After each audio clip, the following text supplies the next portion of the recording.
So here's the deal. I had a big day today. I finished. So I have my own business, and I've been like knee deep in a really large consulting engagement, and I'm finished. I finished today, so I'm feeling spicy.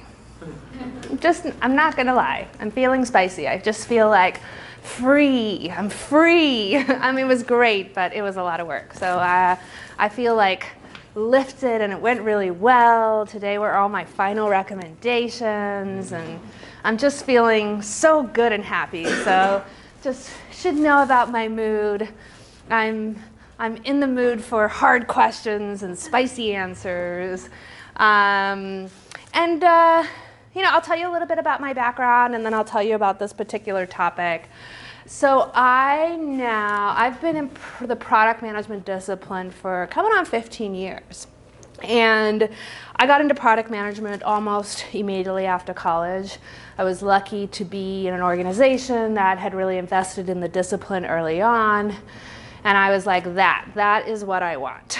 And 15 years in, I will tell you a secret. There are no product management experts. Doesn't exist. The depth and the broadness, the depth, the complexity of the product management discipline is so vast and so great that I don't truly believe anyone can be a product management expert. It's changing too quickly.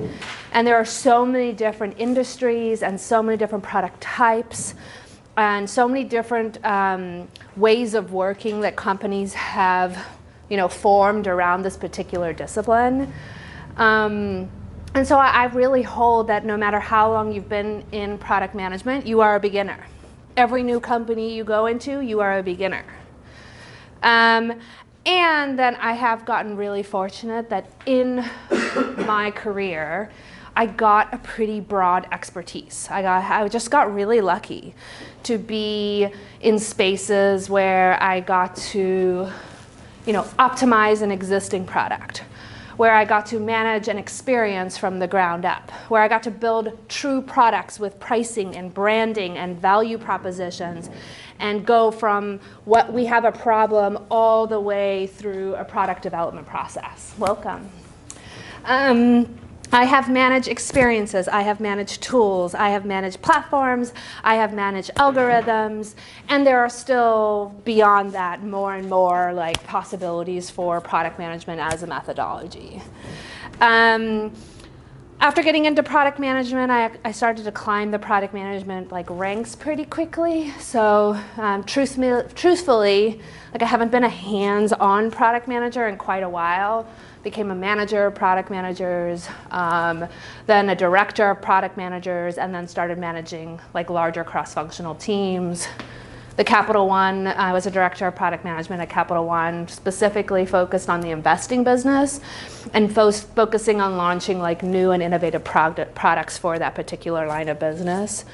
And then I was the director of digital web at Primera, and I owned all 5 digital experiences from their consumer to providers to employers if you have healthcare. And then I have owned my own company now, coming on 3 years, which is amazing and hard. And really what I have realized about myself is that I specialize in product strategy and product culture in what would be called hard to innovate industries. Critical services, so finance, healthcare, security, government. This is where I play. Places where people feel, this is kind of a harsh word, but suffocated by compliance and regulation and complexity and old technical stacks, and they so badly want to be better and they don't know how. That is where I play. It's my particular expertise, and given the industries that I've been in, and there's just so much there because truly these services, finances, healthcare, security, government, these impact people's lives on a daily basis. So for me, it's just so exciting to get up and work on these things because I feel like the products that these teams are serving are so impactful to me and to, everybody. So yeah, that's a little bit about me. What I do in my business, I do about 50% consulting. And that consulting can look like we have an area that's just a complete mess. Can you help us develop a strategy? And I'll come in to develop a strategy, which will normally include a large research component. So I'm very passionate about customer research. I pretty much say, if you don't know what to do, go talk to your customers. And then I do a very large part on what would be like called product culture. How do we develop a product-centric culture? What are the roles? Who's doing it? How do we do it? What are the rituals? All of those components. And then I do a fair amount of what I would call facilitation, training, and coaching. It's like the other 50%, where we are really struggling in a particular space. I know nothing about the product, and I'm just going to come in and facilitate a conversation on the strategy. Or like helping our company understand, what does it actually mean to have a product strategy? Like, what does that mean? And do training around that. And then I coach. So I play in a lot of different places. And honestly, like that product management is one of the best things for that, right? Just your ability to play in a lot of different spaces. All right, making strategic decisions. This is a framework that I have developed to make strategic decisions because it's hard. It's really, really hard. So can I hear from a few people? Who's kind of in a decision right now? I know there's some folks over here, we're talking, and struggling. Can you tell us, like, at the highest level, you don't have to go into the nitty-gritty, but what complications are you facing as you make decisions in your organizations or in your teams? Yeah. I work in customer success, and we're trying to prioritize what we want product management to work on. Oh. So it's a prioritization decision. And do you have some initiatives that you're considering? I'm trying to trace JIRA tickets to support tickets and track before, like 4-week average before the implementation, then 4-week average after the implementation to see whether they had the desired result. So you're trying to gather data to make this decision. Great. And are you struggling? Yeah. Why do you think that is? What's causing you to like be stuck? Yeah, it's hard to collect. Zendesk is not the best. And, it's not the most usable thing. And right now, engineering is so busy that our JIRA is all over. It's like the JIRA tickets are also difficult. That's kind of. So you're struggling to like get engagement to get the information that you need. Awesome. Great. Yeah. Influencing. Ooh. Say more. What are you struggling to influence? Yeah, many aspects of it. Like I work on a product customer success role in engineering. Okay. But when we work with customers about customer surveillance, bring that with product leadership. When we bring that with lighting up a lot of scenarios that actually provides value to the larger scope, but still at times that influencing to make it to that past that green line. So that's kind of bit maybe because of some of the prioritization they already made it, and or maybe we have lack of visibility or something. Okay, great. So just like uncertainty, like do we have a decision? Did we decide? Some people think we decided. I'm not sure, did we decide? Great. Awesome, yeah. The thing which I'm facing in my current role is since I work for Microsoft, it's a big company, a lot of times you indulge in these cross-organizational decisions. You're working in a different org. So I'm working on an idea right now where we know what is right for the customer and what their unmet needs are. It's just I'm having a hard time deciding, like, there is a debate right now on who should own the execution and who should take it to the market. And sometimes making a decision or having a strategy around it And there's something I think can become hard if it is between the two orgs, you know. So there's like infighting in the orgs about the. Should you do it, or you should do it, you know, who should do it. Ownership. Like they're agreeing on the common goal that this is right for the customer. But who should do it? But who should do it? Who should own up to it? Great. Because maybe they don't want to like invest in this, maybe they want to invest somewhere else, you know. Great. Awesome. Great. Yeah. So my struggle is not from a product perspective. Okay. My struggle is more from a program management perspective. Okay. So like building the consensus. Consensus. So it's like building the agreement. Yeah. That's the bottom line I would, if I want to put in a few words. How hard? Let's get a show of hands. Coming to consensus, influencing to gain consensus.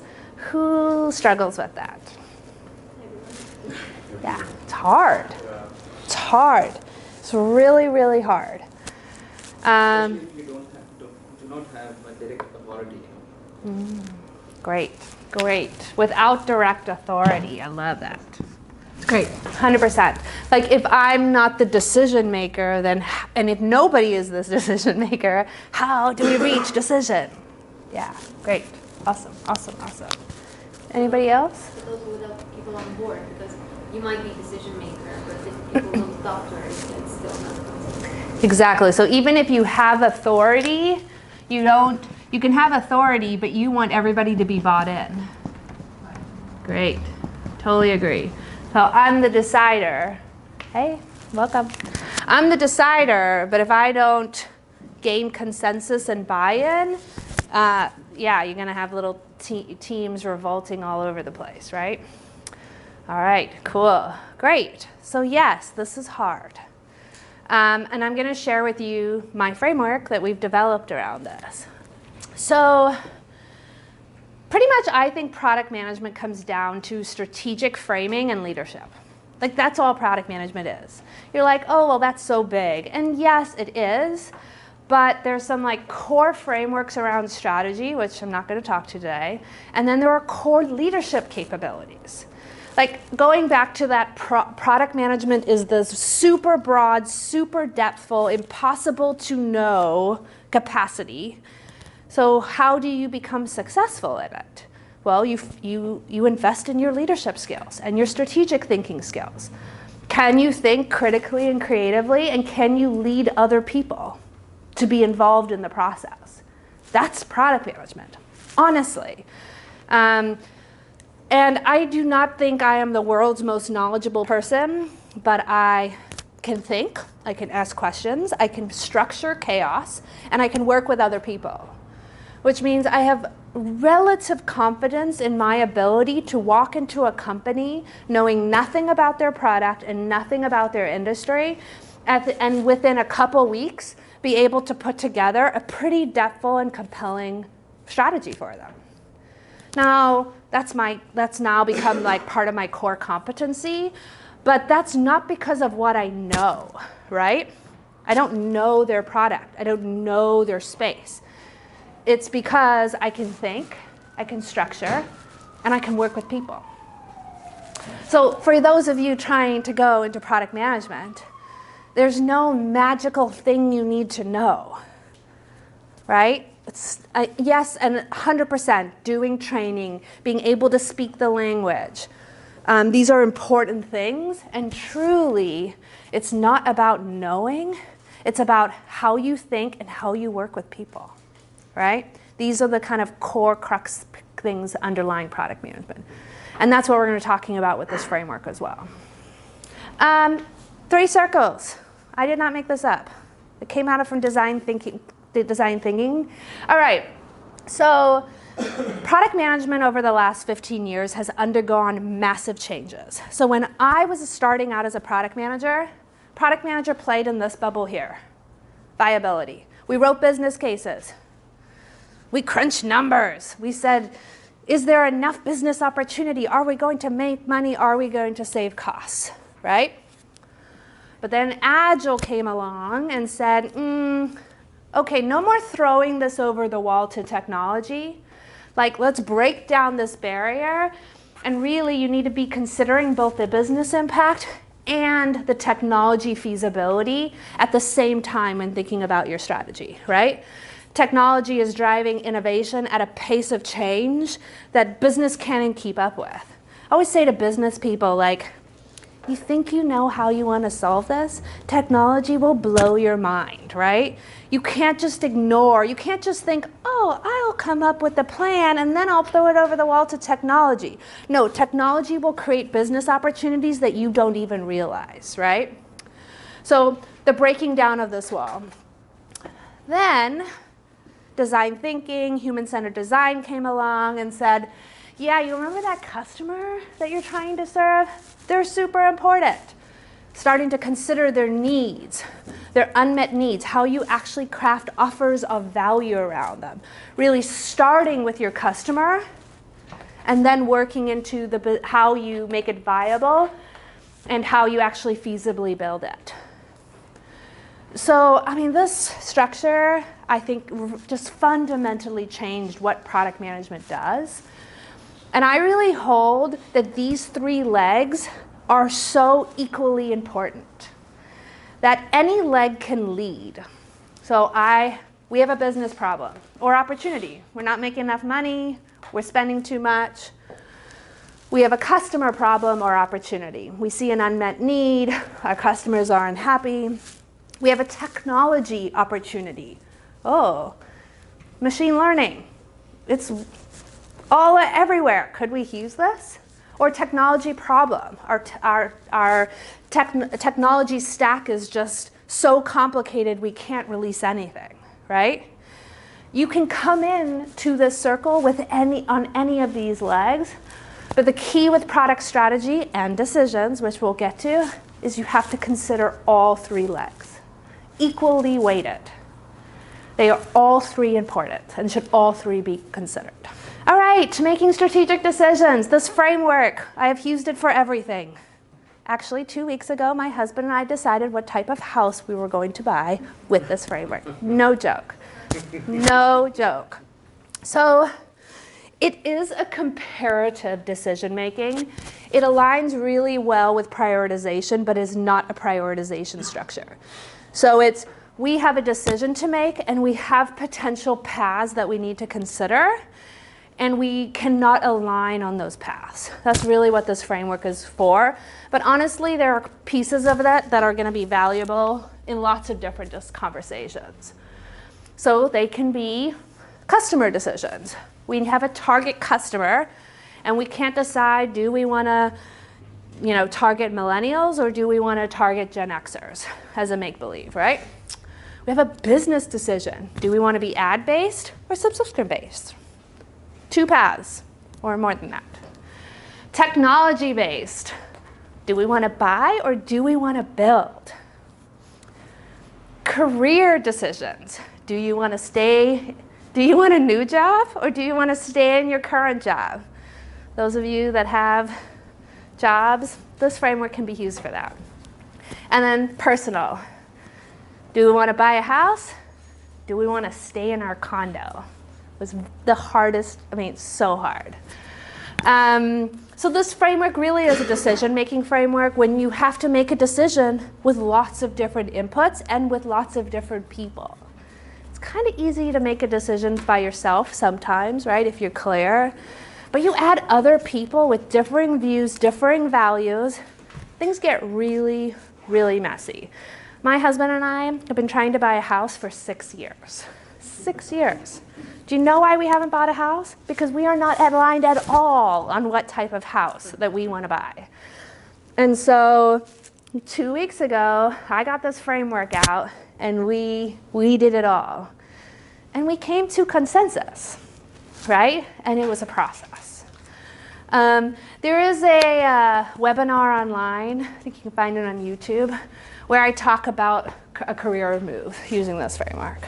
So, if that's interesting to you, it's out there. I think it's under Armoire. I don't know if you know the startup Armoire. They were the ones who sponsored it. So, but really, we're going to be talking about decisions in this space, the product space. And I'm going to be giving you a buy-build example because it's just such a core decision that product managers end up making. All right. Good old Jeff, Mr. Bezos up the road from us. 2 quotes from him. All of my best decisions in business and in life had been made with heart, intuition, guts, not analysis. Fascinating, Jeff, fascinating. And then also, Jeff, the great thing about fact-based decisions is they overrule the hierarchy. In conflict? Maybe, maybe not. Yeah. Just curious, what years were those? It's a great question. I should add that in. Who makes decisions with gut? Anybody?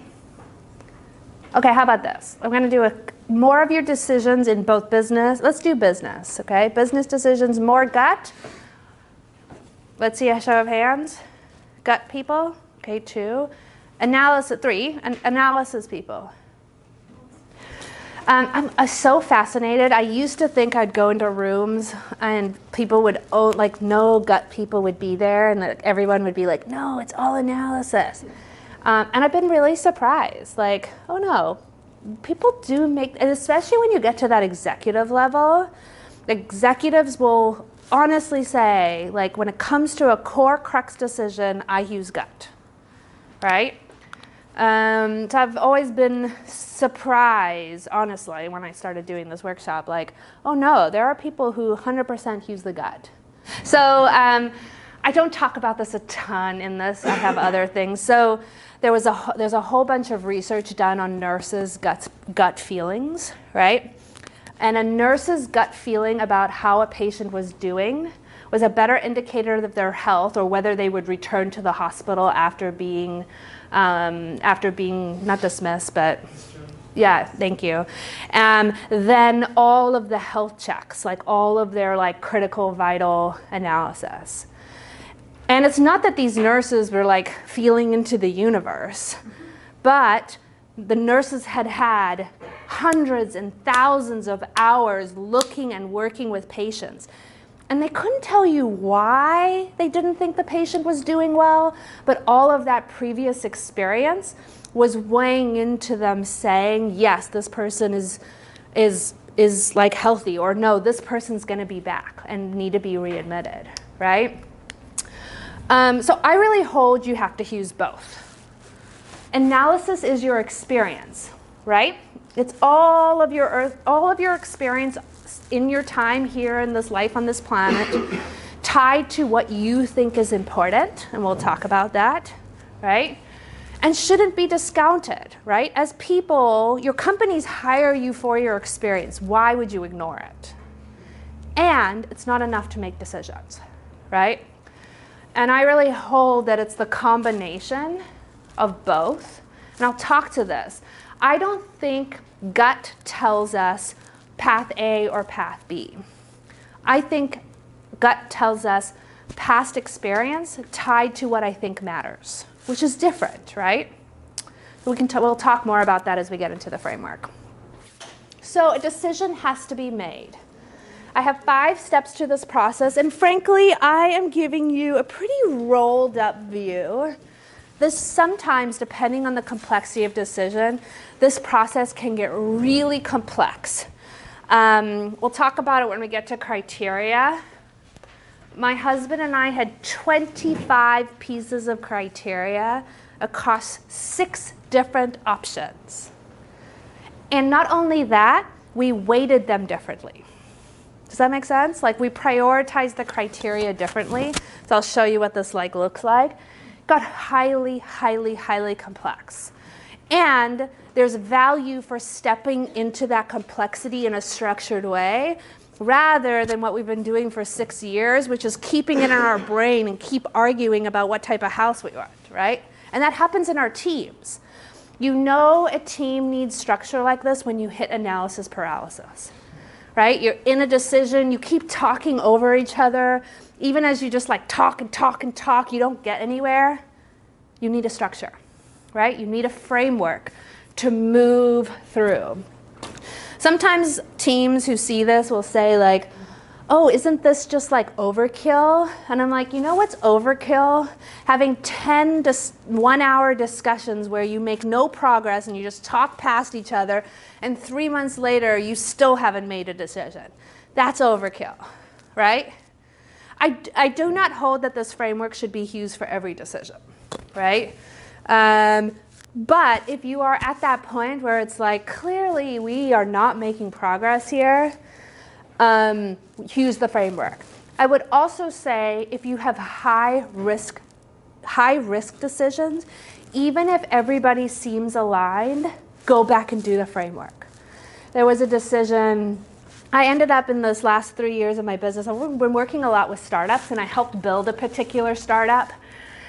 And like if you see my bio, it's called Impart Wealth, and I played like interim COO there for almost a year and a half, like through this course. We made 2 really critical architectural technology decisions.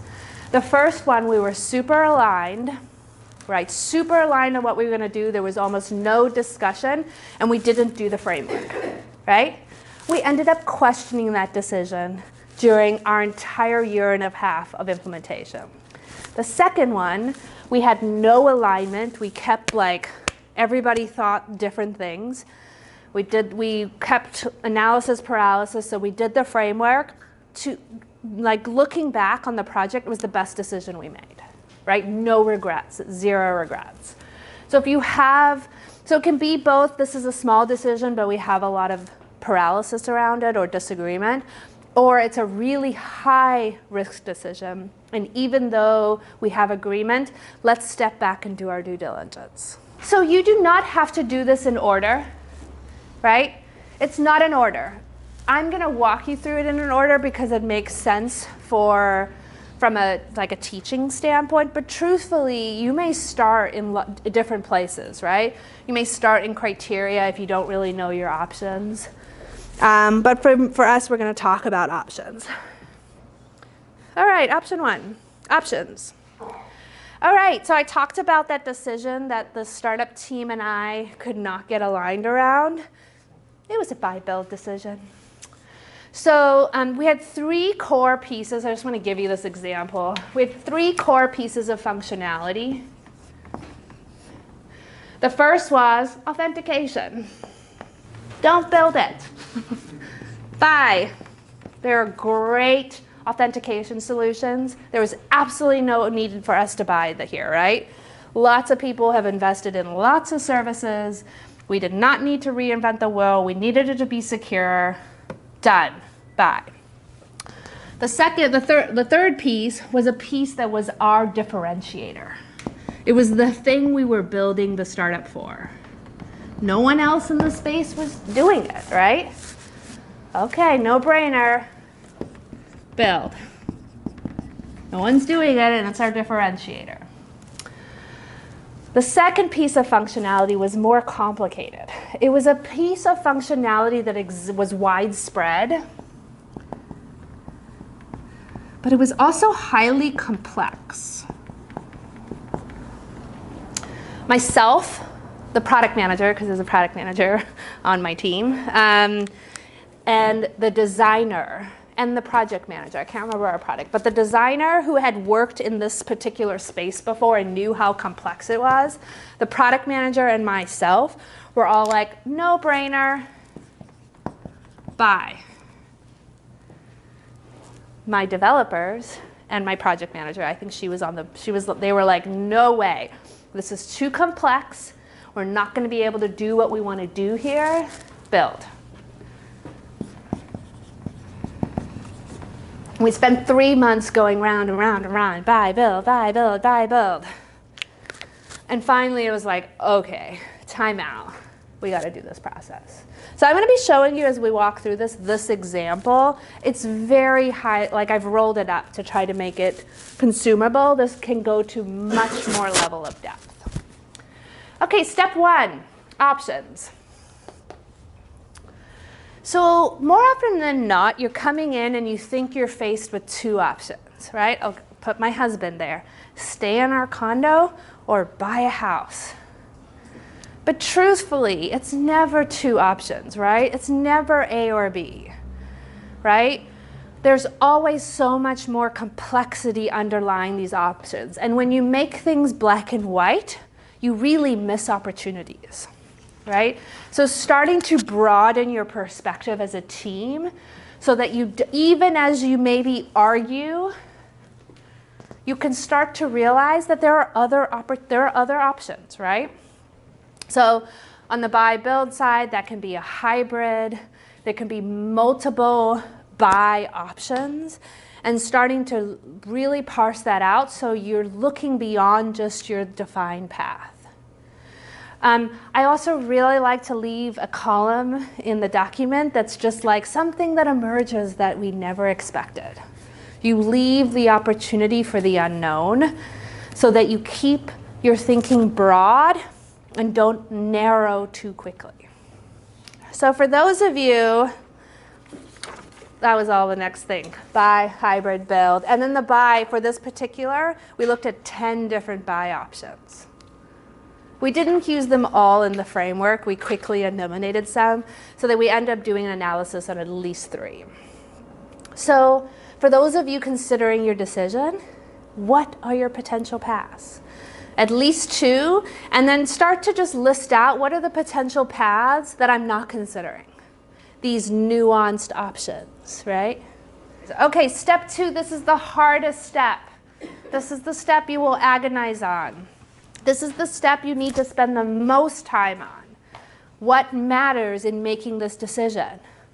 What criteria are important to make this decision? This is where your gut comes in. What matters? You know, 6 years of trying to buy a house, we realized that what matters to me is a short commute. I do not want to be sitting in traffic. Like, quality of life for me means being at home, right? Not sitting in a car. Quality of life for my husband means being in a peaceful environment. We were both talking, oh, we want to make this decision, have good quality of life. But he sees that as being in trees and nature. And I'm like, that means I'm on the light rail and I don't have to sit in a car, ever. And you can start to see how those particular criteria are conflicting, right? This happens in our teams, right? It happens in our teams as we weigh what's actually important in making a decision. So I, in product teams, always start with the 3 buckets. You know, going back to my piece around customer, business, and technology, and all 3 have to be considered and all 3 have to be weighted. Your criteria is where you start to bring that in. What are our customers' criteria? What's important to our customer in this decision? What's going to be the impact to our customer? Business decisions. What's important to our business from a viability standpoint as we make this decision? And then finally, technology decisions. Cost to build, cost to maintain, complexity to build, complexity to maintain, availability of the resources, right? So many different pieces of criteria. So starting to lay this out. So what I like to do is be really exhaustive, right? Just throw it all. I'll tell you, for my husband and I, we had 3 buckets, just to give other examples. Quality of life, school quality, because we have a kid, and her quality for her school, and then impact to our finances. Those were our 3 buckets along these pieces, right? And as we listed these out, each of these had 6 to 7 different subcomponents. Gets really complex. You can start to see how career decisions, you do the same thing, right? In line with my work. Viability from my finances. Feasibility from all of the things, right? So in this buy build that I'm sharing, we really wanted this particular piece of functionality to be really easy to use. It could get super complex.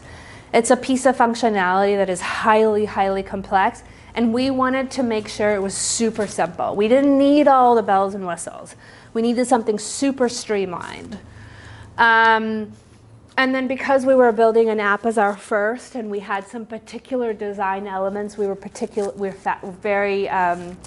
felt strongly about, having it be app optimized was another component in the customer bucket. We had others in the business, but the most important was we wanted to own our data. We did not want any, because it's a finance app, we did not want anybody, even in a buy or hybrid model, to have access to the data that was being shared. And then finally, we had obviously considerations about build and maintain. Truthfully, as I said, in the real world, we had about 20 different criteria. The reason I highlight these 5 was because they ended up being the core decision makers. They ended up being the things that were playing into that, the reason our teams were differing, right? There were certain things we were super aligned on. It was like, done, we all agree. This matters and this is what we need. But as we started to get into these things, we started to realize, oh, the reason one of us thinks, group of us thinks buy and the other thinks build is because we think very differently about these criteria. This is the single most important thing. I actually think, doing this first with your teams before you even get into options. The reason I put options first is sometimes it can help you to think about right criteria when you're thinking of them in terms of options. I'll give one other final tip. If you find yourself saying this applies to one and not the other, because that sometimes happens, ask yourself, why does that thing matter? And that's your criteria. It's not the thing, it's not the functional thing, it's the why it matters that should be on your criteria. I'll give a house, this is just really present in my mind right now, right? A backyard, if you have a condo, it's not like, how do you rate a condo? You could rate it as 0. But really having like access to outdoor space was a criteria for us in quality of life. There you can rate a condo's closeness to a park, right? Versus a house that has a backyard. So you bring it up to the why it matters, and then you have more access to rate across different options. Questions? Yes? So from an option, how are you arriving at criteria and having a hard time to criteria? So you say to yourself, when we're making this decision, what matters to us? What's important, right? Across these buckets. This was for us what we deemed important when we were making this buy, hybrid, or build decision. So what's important? What matters to us as we make this decision? And then how do we bring, and this is I think the big part of the team aspect, is so often, product managers, we're supposed to stand in the center of this. But so often with teams, you end up being in one bucket or the other, because maybe you report into the CTO, or you report into the head of marketing, right? So you end up being moved into these buckets. But your job is not to make a decision based on what's best only for your customer, only for your business, and only from a feasibility standpoint, but your job is to make a decision based on what's best across all 3. So starting to get all of that criteria. So what this can look like, let's pretend you're doing a buy, build, full RFP. Go to each of your teams. What matters in this decision, right? Operations, what matters? Hear from operations. Sales, what matters? Finance, what matters? You can see how this can get really broad. Oh, okay, we have 50 different criteria. Now we've collected all the criteria from all the team, and how do we want to look at that in order to actually make this decision? You start to see why you end up in a finance says this, technology says this. Well, you're all weighing this with completely different criteria. Finance is looking from a budget standpoint. Technology is looking at from a build development standpoint. And so, yeah, it makes sense that you think different options. And as a product manager, how do you help them all come together and make the best decision across all three categories? Because that's your job. Stand in the middle, structure the chaos, lead people. Yeah. And how do you apply the structure to like your home buying experiences? And, like how do you align your criteria? Yeah, so our big categories were quality of life, school, and then finances. So for example, in quality of life, we had commute, we had peaceful. That was the peaceful criteria that we got my husband to. What other criteria did we have there? Oh, spaciousness, space, like just sheer size. In school, we wanted cost, right? Commute to school. My daughter's been going to a Spanish immersion, so language, that was another one. All criteria. Finances, right? You can think about all the different homeowners dues, right? If you're in a condo, paying homeowners dues. So it's like monthly versus upfront investment. You can start to see all the complexities that lay into the finances. Depending on where we moved, like depending on where we ended up, we'd go to public school versus potentially sending Kate is my daughter, sending her to a Spanish school that was private. So all of those considerations.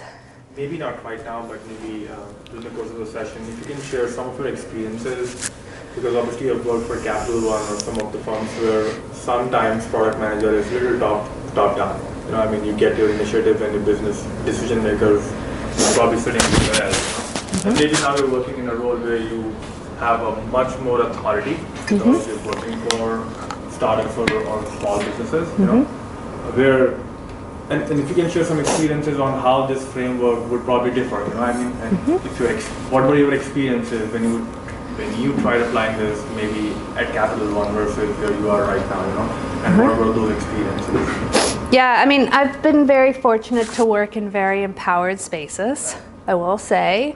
There are a lot of product managers who get handed a project with an implementation direction, right? That happens.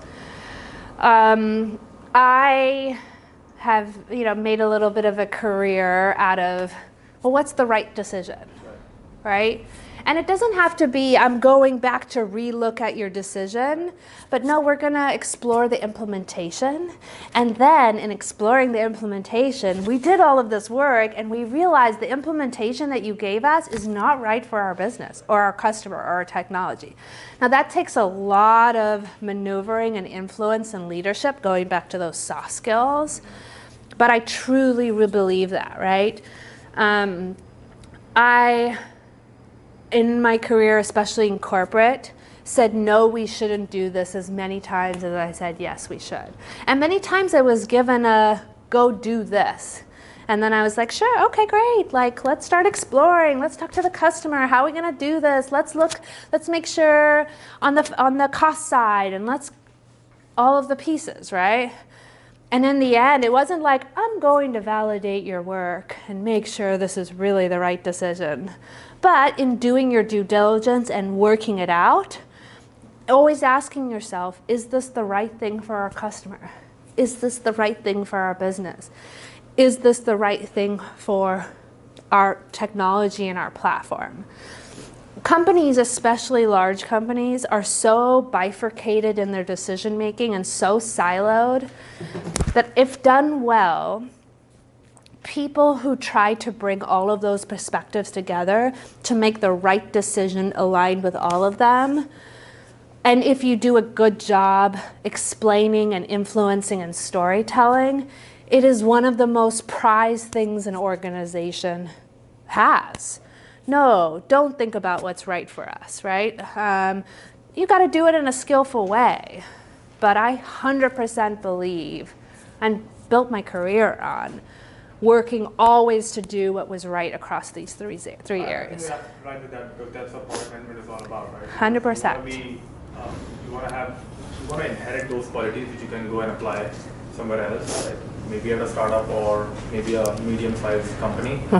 And as you are right, maybe if you want to go improve a product, you can still apply the framework to see how can you improve the product considering the customer and business in mind, and also considering the technology decisions. So I agree to that. It's just, maybe it also depends on at which level of your PM discipline you are at, 100%. Yeah. And there's decisions at all the different layers, right? Here's a project. There's still tons of decisions to be made in that. And you can make those decisions in the way best for these criteria. I'm working with a new product team right now that is being formed, and they live in technology. So they're like, how do we do this? How do we do this 3-bucket thing? We live here. No one wants to let us in here. Right. I'm like, well, if you go into like your marketing teams and your finance teams saying, I know everything, give me ownership. Well, yeah, they're gonna put the wall up at you. But if you go in saying we're trying to make the best decisions for our company with the technology investment that we have, which they do own, we want to make sure that really meets our customers' needs. Finance, help us understand that. We want to make sure we're really meeting our customers' needs. Marketing, what shared research can we do? It's a totally different framework, right? You don't have to own it. For this particular startup that I was working on, probably almost about 2 years, and I had a team, 2 developers, a designer, a product manager, and a project manager. I mean, this was a small team, but a feisty team. Like, they're very go-getters. I mean, in 2.5 years, I made one decision. One.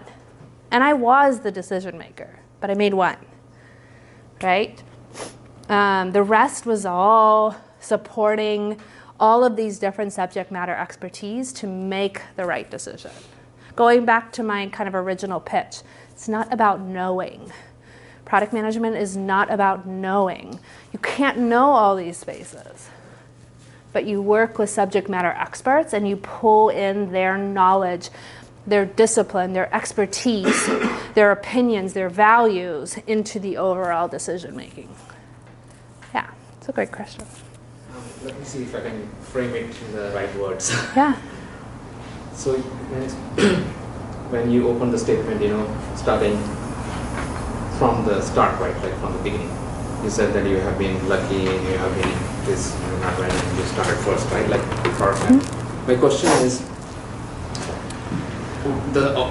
so there is something like acquired skills, right? You learn through and is there something you had it like within you that you thought like, yeah, it's easy for me to digest this, okay? Although you may not know all those words actually at that time when you joined, like, business, technology and all the inside of it, chaos and all that. So my question is, do you need to have some skills actually which you have, while you're growing up actually you acquire, you have it? Other is like while working you acquire it, so. Yeah. It's a great question. I think things that come naturally, I structure chaos naturally. That comes pretty natural to me. I see chaos and I know how to put the buckets around chaos to help people move through it. There's a structuring capability that, it comes very natural to me. I also would say I'm a natural rebel. Like, why? So critical thinking comes very natural to me. And I've never been afraid to be that person in the room being like, why, right? And I think that comes with truthfully, a lot of privilege. And I think these things I truly believe product management as a discipline and a skill, everybody is capable of it. We were born to be creative and critical thinkers. We were born to problem solve. You may not enjoy it, but I think everybody has the capacity inside them. Does that answer your question? On the leadership side, working with people, I had to really, in my younger years, I was the lone bulldozer, and really my career took off when I invested in my ability to work with people. So just to add to that, you raised a good point. I'll come back to you. With people. Yeah. If you're not, some people are introvert. I'm a very big introvert. Yeah. So I feel at times it's hard for me I can build trust because I probably know the subject matter expert and then build that relationship. But do you think sometimes if you are a heavy introvert, it's hard for me to do relationship building. You know, I mean, I know my stuff, can talk to people and earn their respect. But do you think it's something which a person should overcome to become a successful product manager if they are really introvert people? An introvert versus an extrovert? No, introverts listen better. Okay.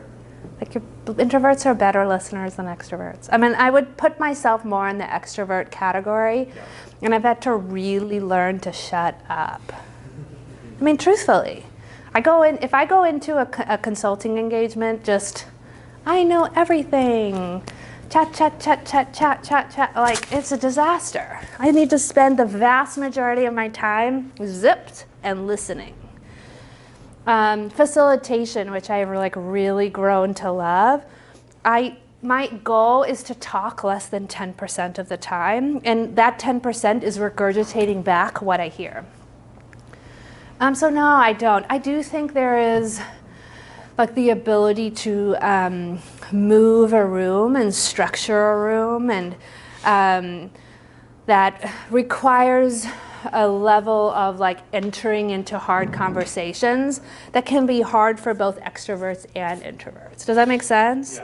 Yeah. Executives are going crazy, talking over each other. How do you okay, let's come back. And that takes, just a level of entering and a level of... Is that hard for extroverts too? I mean, I think extroverts don't listen, and I'm making massive generalizations.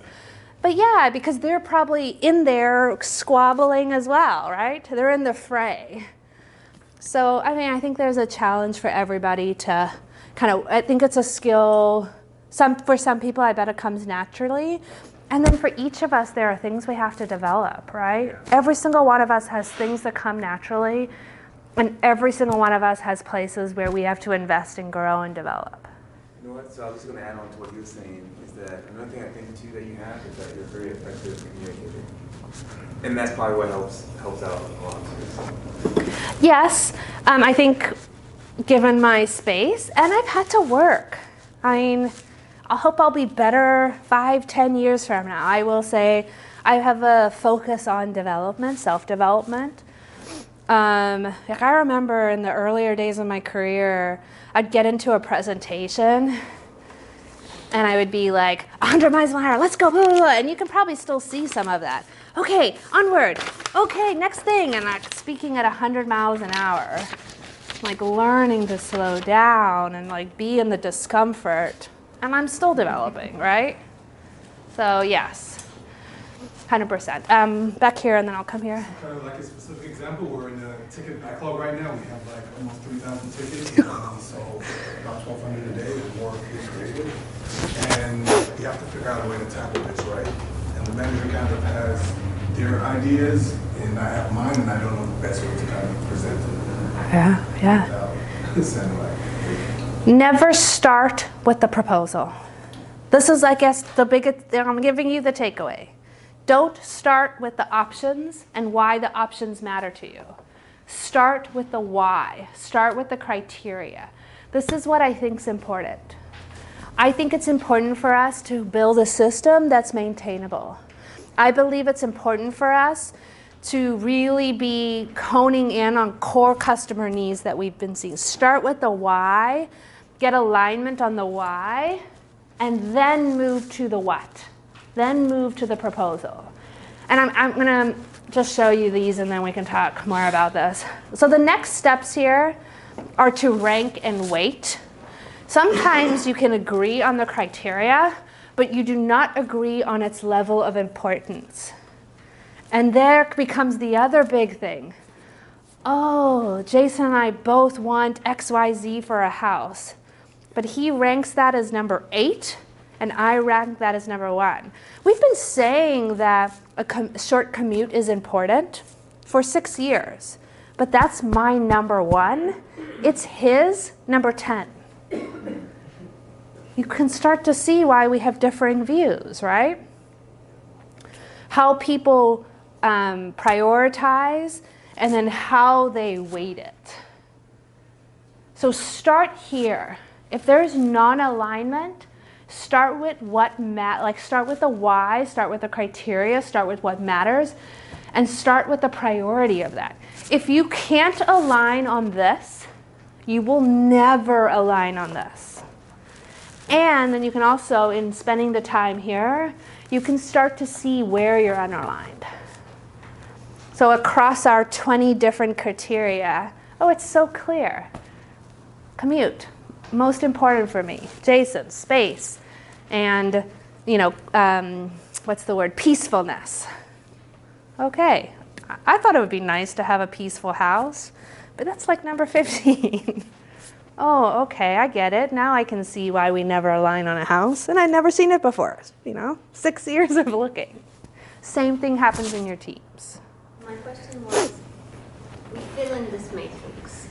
We being the product manager, facilitating discussion by gathering inputs from, let's say, customer, business, technology viewpoint. But who's deciding on these weights? Because if I ask these people, they will fill it, as you exactly mentioned, with different weights. Like, if we cannot resolve who's the decision maker, where, who, how are we deciding with this matrix? Yeah, 100%. If nothing else, show the disagreement. If you cannot align, show the unalignment, right? So when we were doing this with the house, 20 criteria, I had my ranking, Jason had his ranking, and then we weighed our decisions, and we could solely we could see our issues. We could see, and then we got to say, okay, if we had my way, purely by myself, we would be option 1, and if we had his way, purely by himself, he would be option 4. And you know what? We're kind of aligned on option 2 and 3. He doesn't like option 1, which is my number 1, and I don't like option 4, which is his number 1. But you know what? We're pretty clear, like 2 and 3, yeah. We're kind of, okay, we can see it. We can see that his option 2 and my option 2 are actually more aligned. Neither of us is getting exactly what we want, but that's like the compromise that needs to happen in families, and it's the compromise that needs to happen in teams when you're building across customer, business, and viability. I think more straightforward because you have to value equally or significantly each other's opinion. But in a team, do you take the approach where you say, this person's judgment is more valuable because of their experience, so I will prioritize his opinion more? Yeah. I don't. So I think you are trying to work the team to alignment, and you're highlighting each and every person's perspective, and you're working to alignment. I believe, I was just making a pitch about this afternoon, I believe so dearly in shared goals. There's a lot of talk in the product space of give different teams with different expertise different goals and let them have healthy tension. I don't believe in that at all. Shared goals, differing expertise.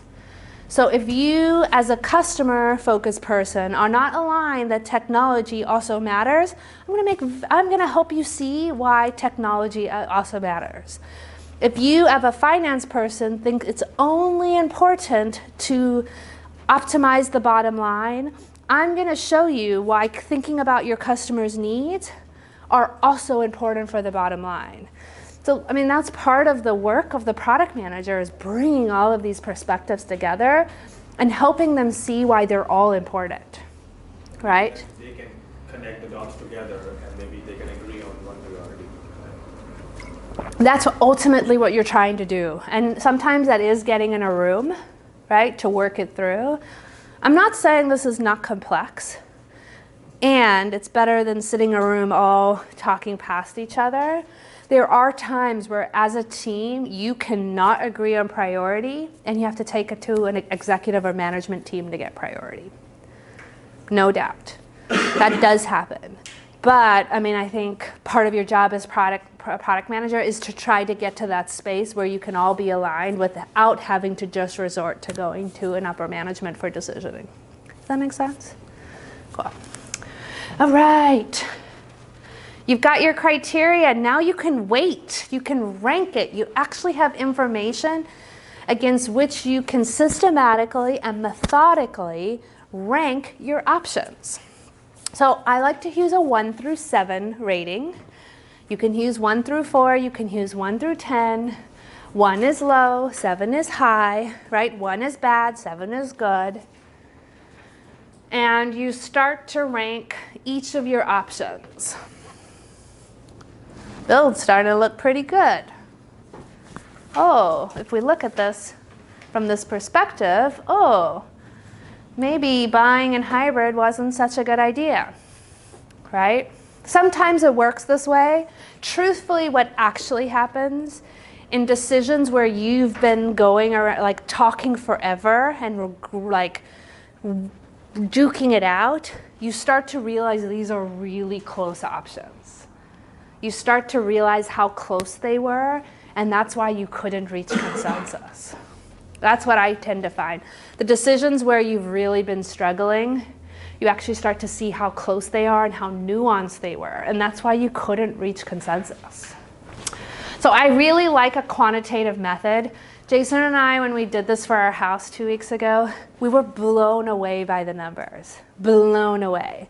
You start to like quantify, and you think you know, because going back to that gut, you think you know, and then you start to like take out, and you just put it into numbers, and like we were so shocked, right? Because there's too many criteria to keep that all in consideration, right? It's too complex.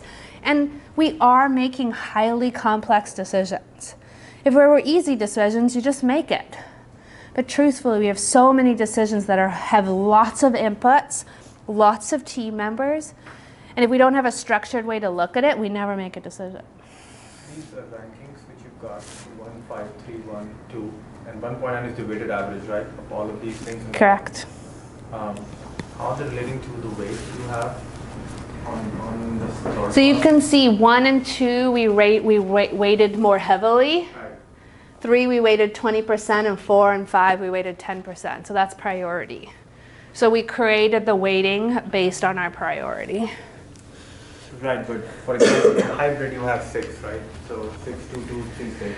So 6 probably is also very low, maybe 5% or something. Like, how does it correlate to the rank which you have in the column? So this is a rating 1 through 7 about how well does buy deliver on this ownership, data ownership criteria. Specific criteria. So we realized with all of our buy options, we could not own our data.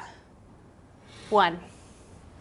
We realized with all our hybrid options, we could own our data.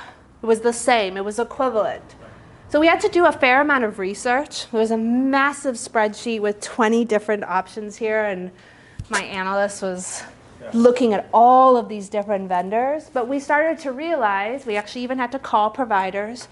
Couldn't keep our data safe if we bought, but our data would be completely ours, no exit if we went with the hybrid model. Colors are awesome, by the way. Awesome.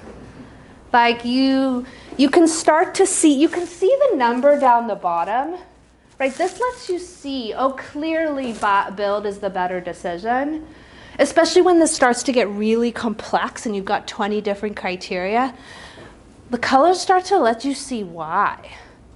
And obviously this is a simple example.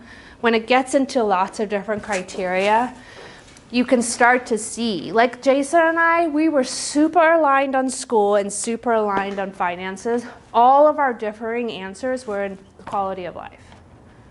Oh, this is why, quality of life. This is where we're playing. This is where we can't get aligned.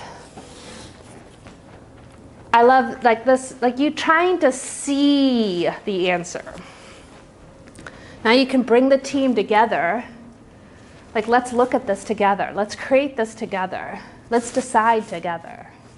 To decide the right service, how do you arrive at a consensus on that? It's a great question. Depends. If you can get into a room and you're a small enough team, you can just duke it out, right? If you can't duke it out, maybe you have to go to management to help you do that, right? Obviously, the goal is to agree. Like this is The decision here, we all agreed data ownership was a non-negotiable. Non-negotiable. Across all our different teams, data ownership, non-negotiable, number one. We agreed simplicity of experience. Like, it took some work. It's not that our developer didn't care about maintain and build, but it took some work. No, it's really important that we provide a simple experience. Our designer had worked in this space before, and he helped our developers understand how complex this can get for the customer. So it takes a little bit of educating, and we can agree, okay, it's really critical. We will not accomplish our goals if we cannot provide a simple experience. So it takes education. Some teams will, I don't like this. This is like the worst case scenario. You all rank and then we average. I think that like doesn't get you, so you can do that if you absolutely must. But I prefer the let's have the debate. Why are we not on this page? Let's understand why we aren't on the same page. I would have everybody rank their options, because you could have maybe people that in a group go for group thinking, or they don't express their opinions, Totally. or they just follow other people rather than put their own view. So 100%. then you discuss and you get to 100%. When this is where it's like, okay, this is a framework, and then when it comes into your real lives with real teams, you got to adjust. Like, I can see this team doesn't speak their minds. I can see everybody holds back and no one says what they really think. Okay, let's do a blind ranking. This like speaks to the leadership, right? You have to like weigh what's right for my team. What's right given what we're trying to do here. Yeah, 100%. Okay. How'd you get the number at the bottom? It's a weighted average. Wait, so 1 times 30, 5 times 10, plus 5 times 10, 3 times 20, 1 times 30, 2 times 10, add it up. Gets you to the weighted average. These are the same because clearly I didn't have a different slide. But truthfully, you know, the first pass is not done. You start tweaking. You start trying to improve it. I clearly like put and meant to update this and didn't. So for example, in this real life example, we realized that we could drastically improve this. I think this originally started as like a 3 or a 4. By drastically reducing our scope, we could make this a 6. So you start to tweak the variables, but now you know where your leverage points are, right? When you do this, you can see, oh, this is the sticking point. This is the reason we can't align. What can we do to help us align? So in this real life case, what actually happened, we were like almost identical here. And then we drastically reduced scope, which took this up to a 6. And then build ended up being the winner. And to the point, I didn't think we should build. I went in believing we should buy, right? And through it, we as a team all agreed build was the best decision. And it was. It was the best decision. No, 0 regrets. Okay, I want to make sure we have time, so now I'm flying fast. Okay, final tips. Simmer, don't boil.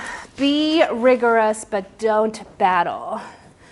When we're in hard decisions, people's lids flip a little bit.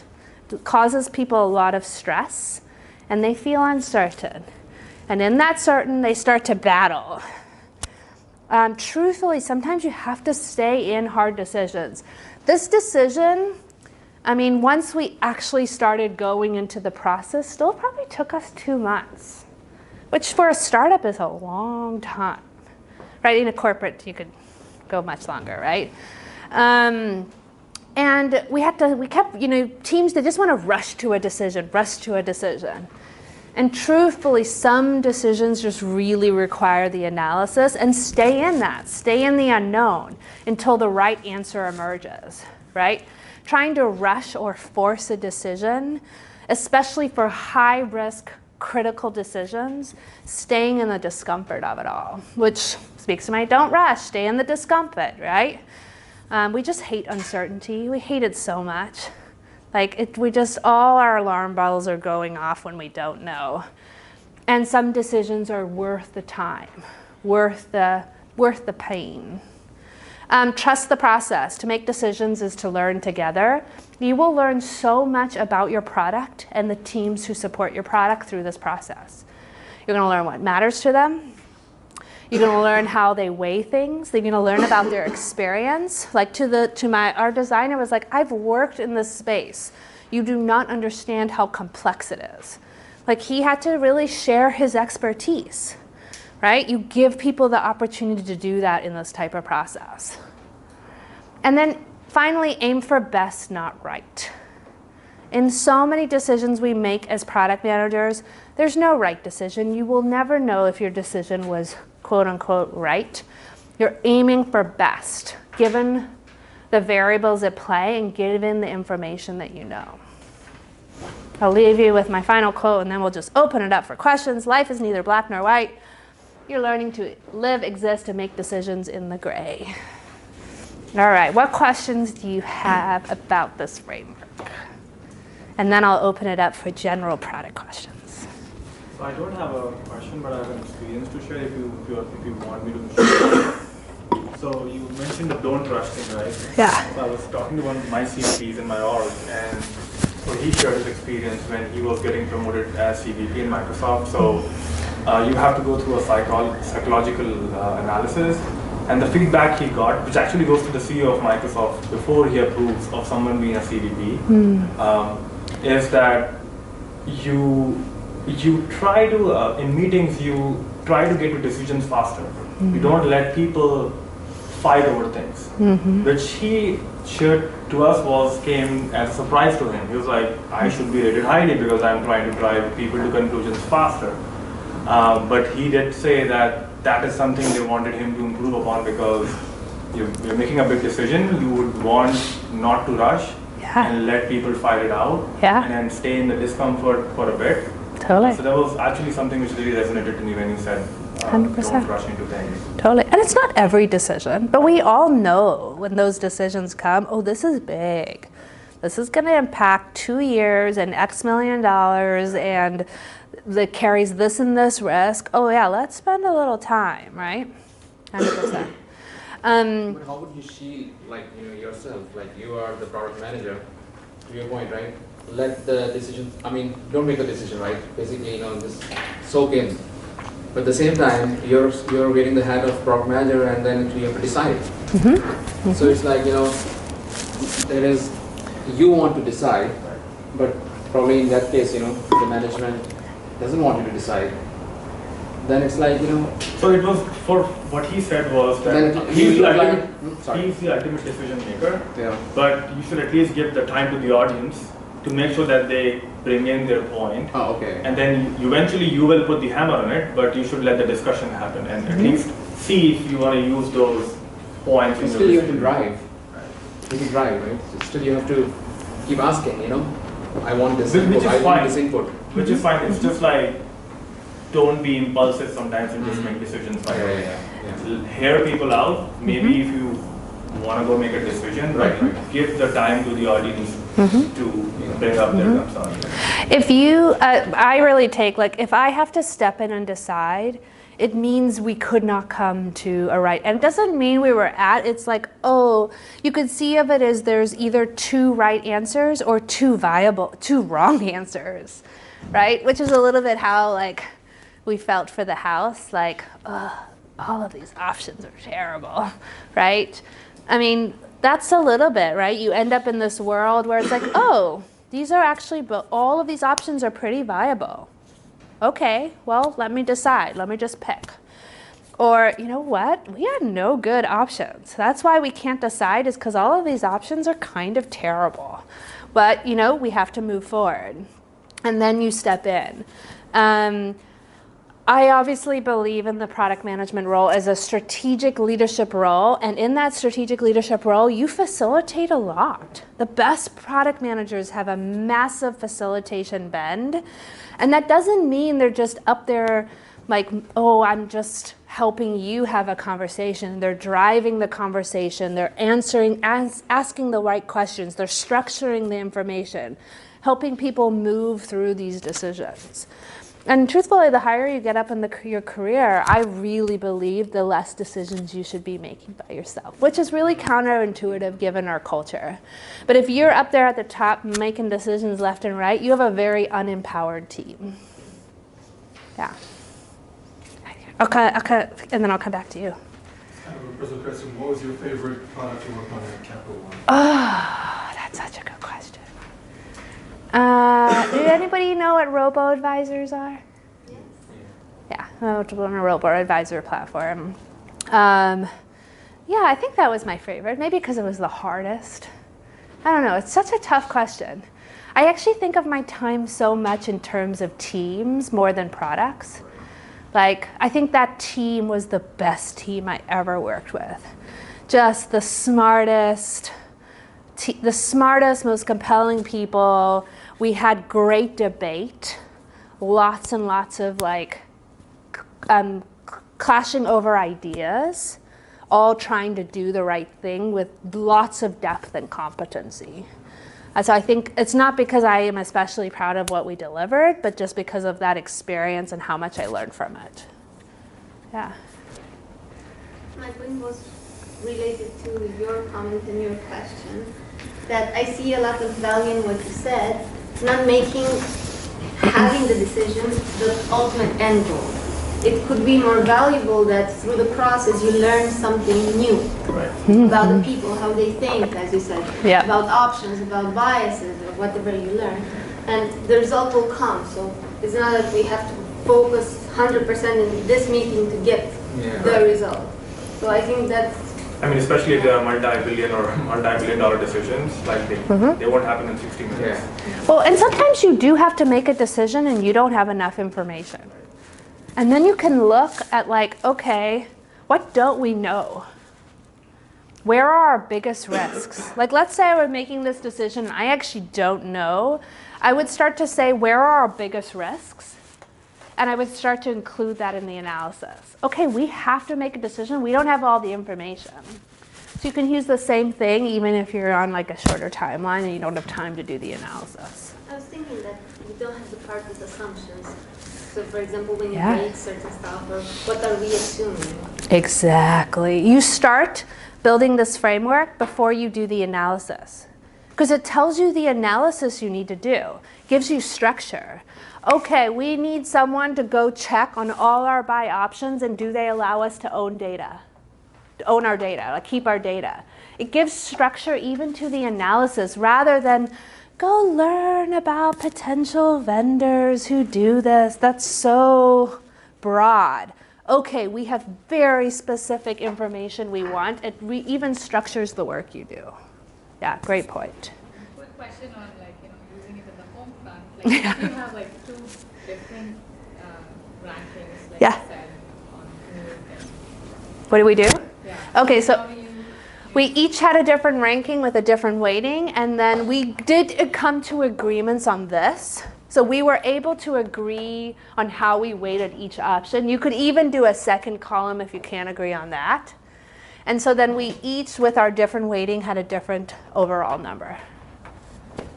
And then we could see, oh, okay, this explains things. So how do you agree on something or like how you, I guess, like give up on something or?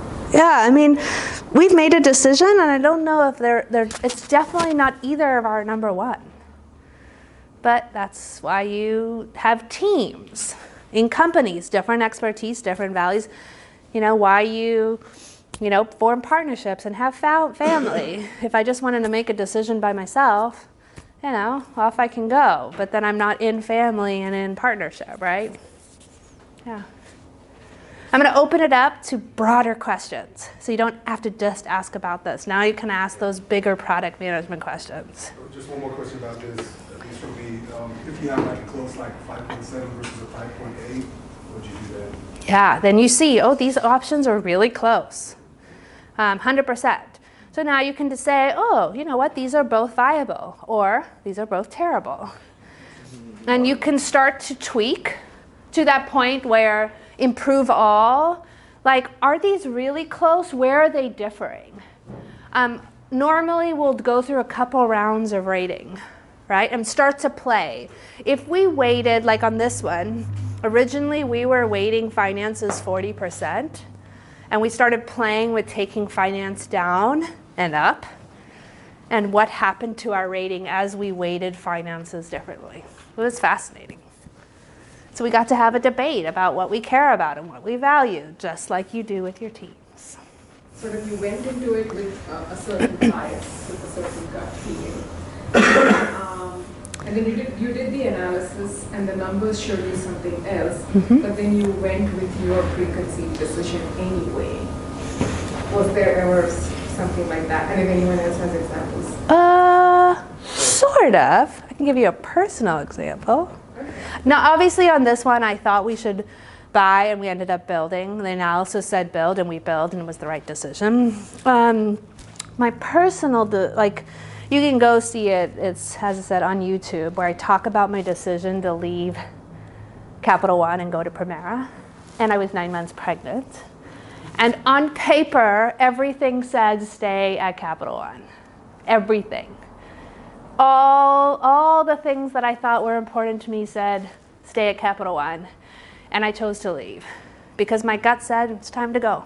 I think that's what I was also, sometimes you will make gut decisions. Sometimes you will make gut decisions, exactly right. And really, as I look back and reflect, just the sheer desire to do something different, you know, even given all of the other criteria, and I chose that, and I do not regret that. Yeah. Because I was driven by, oh, I'm ready for something new. Yeah.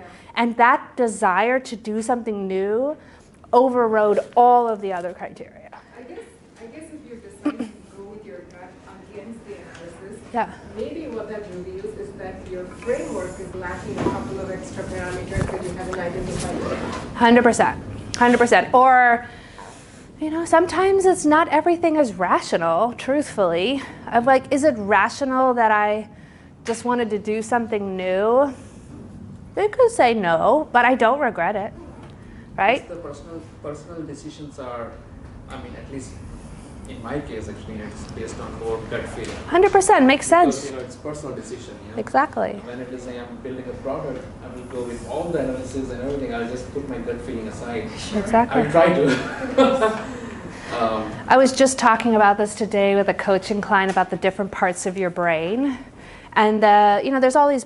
You got your prefrontal cortex, which developed most recently, and then as you've merged back into your emotional, and then down into your like survival amygdala. The happiest people have integration across all of those different pieces. So when your rational brain is aligned with how you feel emotionally, is aligned with how you feel in terms of like safety and trust, people who can create alignment across those three have the happiest lives. So. Anyways, yeah. And then we'll go back to the back. So my question is, after the decision is made, we have been talking about decision making. I mean, I know actually that's the whole idea of this class, you know, strategic decision making. Yeah. But after the decision is then what do you look for? What we as a product manager should look for, or monitor, or be careful about? I don't know if this is the question you have. Normally there's a certain amount of storytelling and influence and like influencing back out. What's so nice about this framework is this, you take this. Hey, why did you make this decision? Oh, let me show you. So this is where you have your working framework, which can get really complex. And then you can draw that up a level into a presentation view. I mean, this came from a presentation, right, to the client, saying this is why we decided to build. And the client was like, oh, okay, that makes sense. Right, so that piece. I think, I don't know if this is what you're also talking about.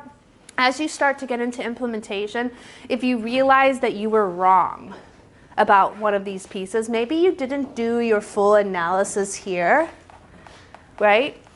And so you start into it, and this ends up not really being a 2, maybe it ends up being, or this ends up not being a 6, it ends up being a 2. Now you have to make a call. We were wrong in our initial analysis. We made this decision believing this was a 6, and now after like getting into the implementation, we realize it's a 2. Do we still want to do this, right? So often in companies, especially big organizations, you make decisions and you don't remember why, right? You make the decision, you move on.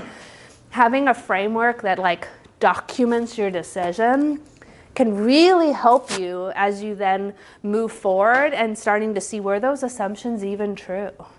The first one is, how do you reconcile what is right versus what is best? In a situation where, because from the conclusion is we should go for what's best, not what's right. And sometimes what's best might not be ethical, might have like customer safety problem or compliance issues, maybe some deeper or so in that situation, you have to, because if by the end of the day you're still going to end up ignoring what your result here says, then you've wasted a lot of time and resources trying to come up with all of this, always come and go with what's actually right and what was best.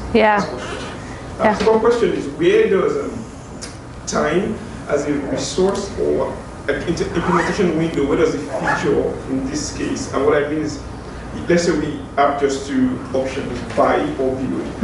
And the build is going to take us maybe like a year, and to buy, maybe just a month. But the option, after we do all our calculation and everything, the option that we have is to actually build. But we don't have time as a resource. So for instance, when we have like competitors who are going to like roll out something like in the next 3 months, but our best option here is to build. It's not because a year, so we don't have that. So where does time as a factor feature in our criteria? Does that make sense? It does. So for us, we had time built in to build and maintain. So we had cost to build, complexity to build, and then we had not signed on to stay on with the client post-implementation. And we knew for the client that maintainability was incredibly important, so we waited there. So in these 2, we had much more rigor in terms of complexity, and you can build into feasibility. Time is a feasibility constraint. So maybe it would be its own, maybe it like is actually broken out in here. So it's just another criteria. Time to build, time to maintain, time to implementation, how much time do we have? How do you convey best and right? Oh, yes. So I don't mean best and right meaning don't like non-ethical. I'm very for ethical decisions. What I mean is oftentimes, going back to that quote, very few decisions are black and white, right? Going back to my personal decisions, stay at Capital One versus go to Primera. Truthfully, both are viable. There's no right decision for my career. Right? We're making decisions based on the information we know. That's what I mean by best. Best given the environment that we're in, best given the information that we know. So often people want to get to the right decision, but right assumes that there is right in terms of like, and I don't mean ethically right. I mean, okay, there truly is a decision that is right and the other decision is wrong. But more often than not, all the decisions all the options are potentially right. It just depends on what matters to us. Like of our housing options, they could all be viable. So like, what's best for us given our values and what we care about? What's best for us given where our business is at, what our customers need? Because all of these are viable. Does that make sense? Yeah, great. So would you call this as kind of a hypothesis? Yes, some of these definitely may be hypotheses. There's no doubt. Because very often you are making information with partial decisions, partial information.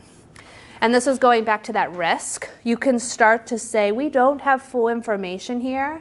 You can start to weigh that in or start to, hey, we actually haven't done a full build analysis here. We haven't done a full build.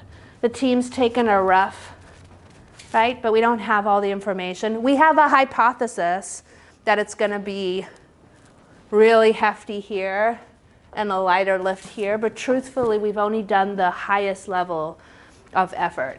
And so if the decision started to come down to this was the factor that was really creating it, we might spend more time there to really make sure our assumptions were right. Yeah. So one other related question there, since you have a startup there, relate that with the market sizing. Like when you say that we were going to invest something. So that market sizing, how do you go derive that hypothesis? Isn't that you get in touch with some public agency to provide the data? Sometimes. There's a number of different ways depending on what your target customer is. This is like a broader question. I'm particularly fond of marrying like available census data with like quantitative research to put on like a market lens to like census data. I don't know if that's your question, but that is how I am fond of sizing a market. There's lots of different ways to do it, and depending on what the data is, right? And what target you actually have.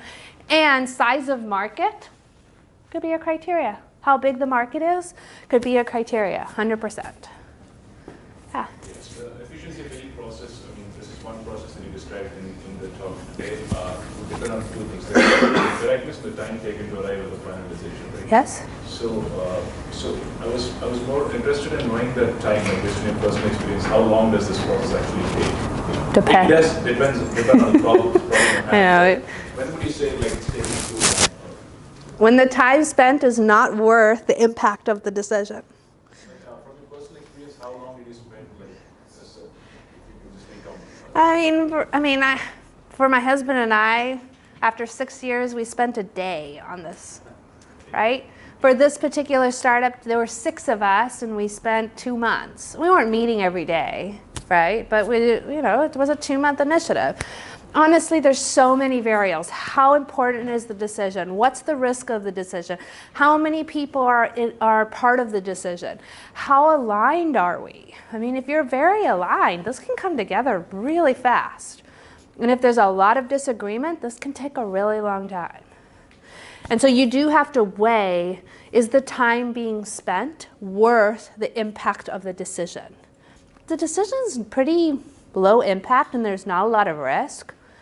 Like, don't do this based on like the color of a button. Just make the color of the button and do some testing, right? Low impact, do some A/B testing. You don't need to make a spread, So impact, risk, and alignment on the team all impacts that. There's really no like, oh yeah, this usually takes X amount of time.